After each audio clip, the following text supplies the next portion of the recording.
We have Dr. Joe Landers here in the studio to answer your pet questions today, and he's brought along Pavarotti this morning. Good morning. That's quite a name. It is quite a name.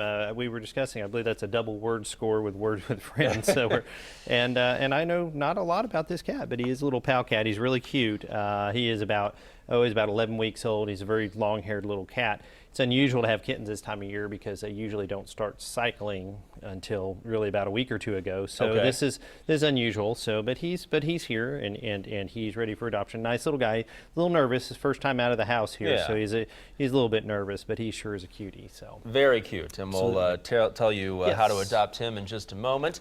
First, though, let's get to our questions this week. First up, we have Barbara, and she wrote in saying, we have 3 cats, each a year old, a boy and 2 girls. They all used to play well together, but now the girls fight all the time.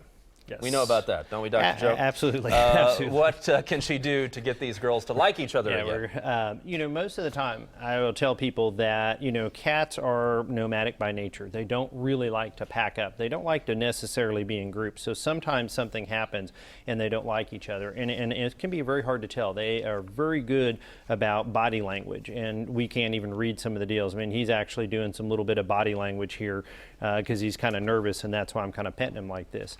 Most of the time, separation is a good thing because usually she probably needs to talk to somebody and really kind of talk it out, because usually there's one of them doing something that probably needs to be separated a little bit more than the others. And to get to like them again, sometimes they won't, okay? I mean, it may take a long time and kind of do some stuff, and it really depends on what she means by they don't like each other.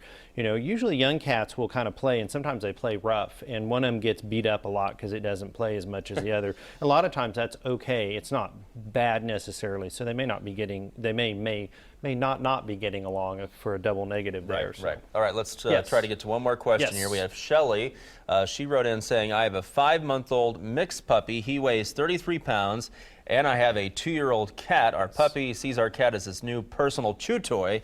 We have tried everything from punishing, separating, and he simply will not leave the cat alone. That's another deal where you're dealing with a child who, our dog did that with actually our small dog, and we just had to keep repeating that. Usually that's some behavior that they can outgrow. They need to keep doing those things. They need to kind of reprimand a little bit, and they need to modify his behavior, because sooner or later that's, he'll stop that actually, because the cat will either get him or he'll finally grow out of that and decide to go on. Really, they need to give him something else that he needs to really do. So okay, so in both cases, maybe try separating them for a little bit and see how that goes. Well, if you want to adopt Pavarotti, you can call the Pet Adoption League at 918-365-8725. And if you want to learn more about Heritage Animal Hospitals, see other pets who need homes, or watch this segment again, you can at our website, kjrh.com. Thank you, Dr. Joe.